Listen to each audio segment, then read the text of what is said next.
রাত দুটো? অত দেরি হলো কেন রে? দেরি হবে না, একটা লোককে আর মারতে পারি। 3 দিন বর্তমানের মেলায় ছিলাম, যদি একজন লোককে না মারতে পারি তাহলে মৃত্যুরাজ আমাকে জবাই করে বলবে। তাই অনেক কষ্টে একজনকে মেরে তারপরে মৃত্যু হলো। তা কি করে মারলি? সে এক ইন্টারেস্টিং ঘটনা। যখন দেখলাম যে কাউকে মারতে পারছি না, তখন লাশটা নিলাম একটা তেলে ভাজার দোকানের সামনে। রাত তখন 12টা।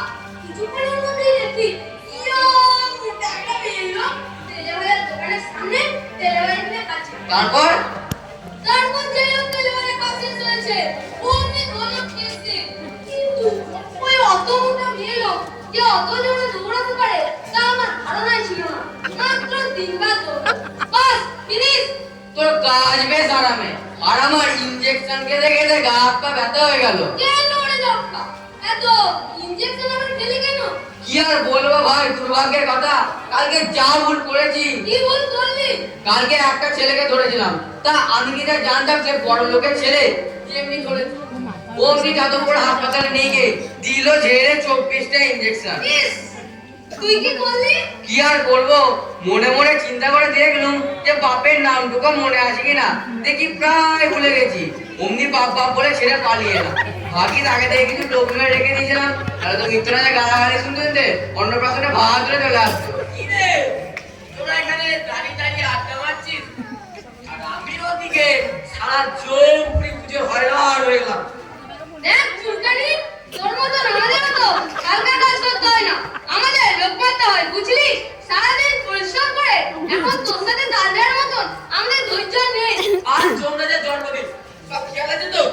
চুলকানিকে হালকা কাজ করতে হয় বলে যমরাজের জন্মদিনটা চুলকানিকে একাই করতে হবে নাকি?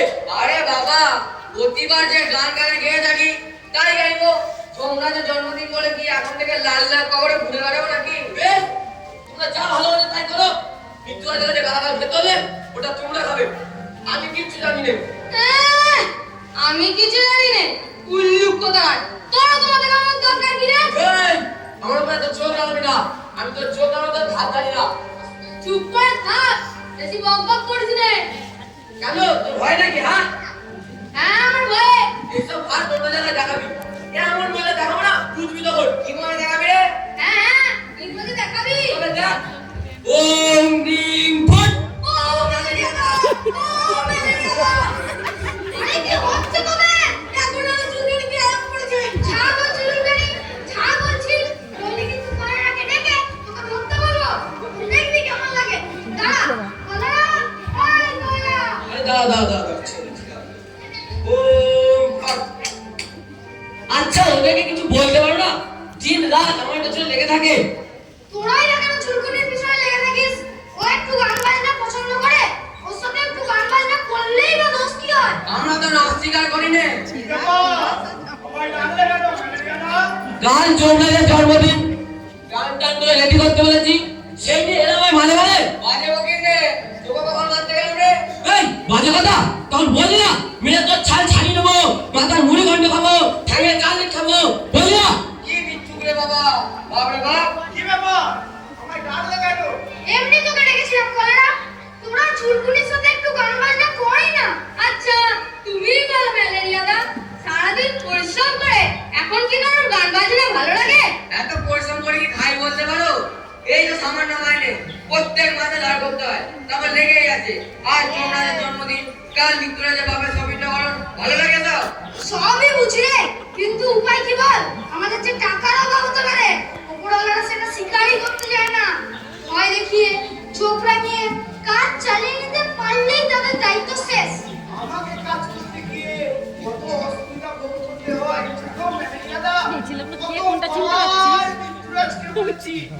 ও আজ পর্যন্ত তার কোনো ক্ষতিকারী হয়নি। তোর আবার অসুবিধা কিছুই নেই, তোর তো কাজের মধ্যে কাজ, ওই নোংরা মিষ্টির দোকান, না বলে পার্কের ময়দানে চানাচুর ঘুগনি আদের পিছন পিছন ঘুরে বেড়ানো, এই তো তোর কাজ। ওরা ইনজেকশন তো দেখেনি মাথা খারাপ। ওর একটি খেলে বাবার নাম করে যাবে। হ্যাঁ দেখেছি। চাই দেখেছি। তোর আর কি? এগুলো মারতে হয় না। এই বাজে কথা বলিস না, লোক না মারতে হলো এই সারা পশ্চিম বাংলায় লক্ষ লক্ষ লোকের মধ্যে থেকে নোংরা অপরিষ্কার লোকটাকে খুঁজে বার করে তার মধ্যে চুলকানি ধরানো এত চারটিখানি কথা নয়। আমার মতো তো ইনজেকশন খেতে হয় না। স্বীকার করলাম তোর মতন ইনজেকশন খেতে হয় না, কিন্তু আমি যাকে ধরি সে যদি একেবারে গিয়েও হয় তাহলে লোক নাহলে সমস্ত লোকই ওই কার্বলিক সাবান ব্যবহার করে আমার গোটা গা জ্বালিয়ে দেয়। কার্বলিক সাবানের কথা আর কজন জানে রে? কজন জানে মানে সিনেমা হল মধ্যে কেমন অ্যাডভার্টাইজ যায় দেখো রে। না তো সিনেমা আরম্ভর আগে এক বিখ্যাত চিত্রনায়িকা এসে বললেন, নমস্কার, আমার আগে খুব চুলকানি হয়েছিল, এই কার্বলিক সাবান ব্যবহার করি আমার সমস্ত চুলকানি ভালো হয়ে গেছে, এতে আমার দেহ মন সব সতেজ হয়ে উঠেছে, এ আমাদের ভারতেই তৈরি, আপনারাও ব্যবহার করুন। বস বলে গেলাম ও ফিল্ম অ্যাক্টর বলেছেন আর যায় কোথায় অমনি সমস্ত লোক কারণে অকারণে কারণে সবাই বলতে আরম্ভ করে দিল। সুতরাং আমার কাজ যত সহজ মনে করছো তত সহজ নয়, কষ্ট আমাকেও করতে হয়। তবু ভাবি যে সারাদিন পরিশ্রম করার পর যদি একটু গান বাজানোর সময়টা কাটানো যায় তাহলে আমাদের শরীরে ভিটামিন অধিক কাজ করবে। ওই শোনো, ঘুরে বেড়া সেই গান। একটা গল্প মনে পড়ে গেল। একজন স্কুলের ছাত্র পরীক্ষা দেওয়ার জন্য 16 উপপাদ্য মুখস্থ করে যায়, কিন্তু পরীক্ষায় গিয়ে থাকে এসে 17 উপপাদ্য। সে আর কি করবে? সে খাতায় লিখতে শুরু করলো 17 উপপাদ্য খুবই ইম্পর্টেন্ট উপপাদ্য, কিন্তু 16 উপপাদ্য না জানলে 17 উপপাদ্য কোনো মানেই হয় না। সে বলে খাতা ভর্তি করে 16 উপপাদ্য লিখে চলে এলো। ঠিক এই গেল সরকারি পুরো বলতেও পারিস বাবা, পরে না একখানা গান, গানই তো তোদের গাইতে হবে। না ধরো কত বাজার গানটা। এই ধিমিতাকে বেটা ধিমিতা পায়ে পায়ে ভাই তাল রাখ, ফিরে ফিরে এলো রে, ফিরে ফিরে এলো রে, যমরাজের জন্মদিন ফিরে ফিরে এলো রে, যমরাজের জন্মদিন ফিরে ফিরে এলো রে, তাই মন আজ দোলে রে, তাই মন আজ দোলে রে, যমরাজের জন্মদিন ফিরে ফিরে এলো রে, যমরাজের জন্মদিন ফিরে ফিরে এলো রে। ধিমিতাকে বেটা ধিমিতা পায়ে পায়ে ভাই তাল রাখ। চুপ থাক বেটা, চুপ থাক। নে, সন্তুষ্ট হয়েছিস তো? ঠিক জমলো না রে।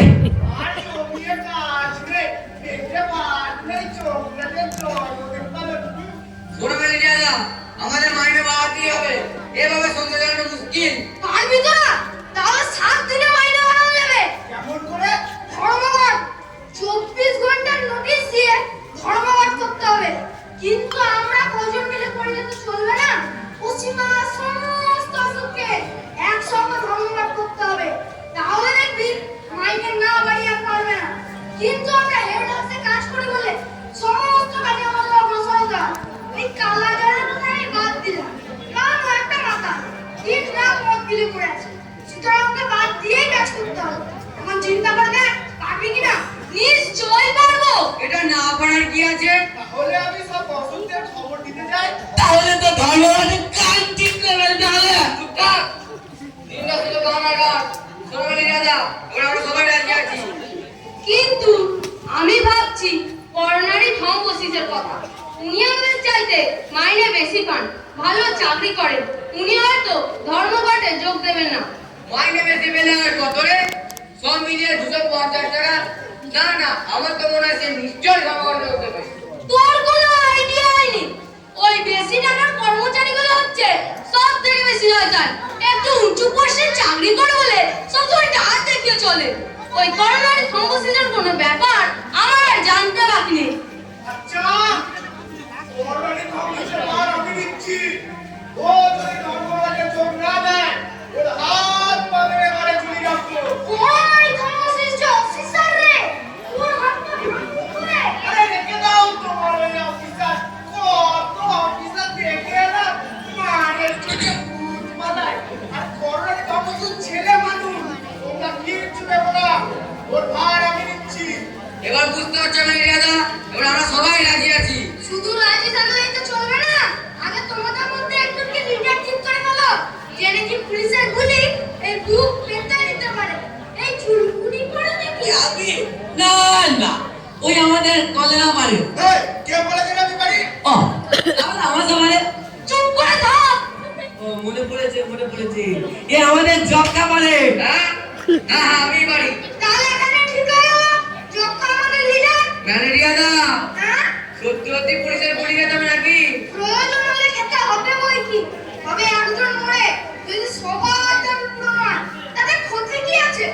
তাহলে তুমি অন্য কাউকে ডিলার করো, আমার বড্ড ভয় করছে।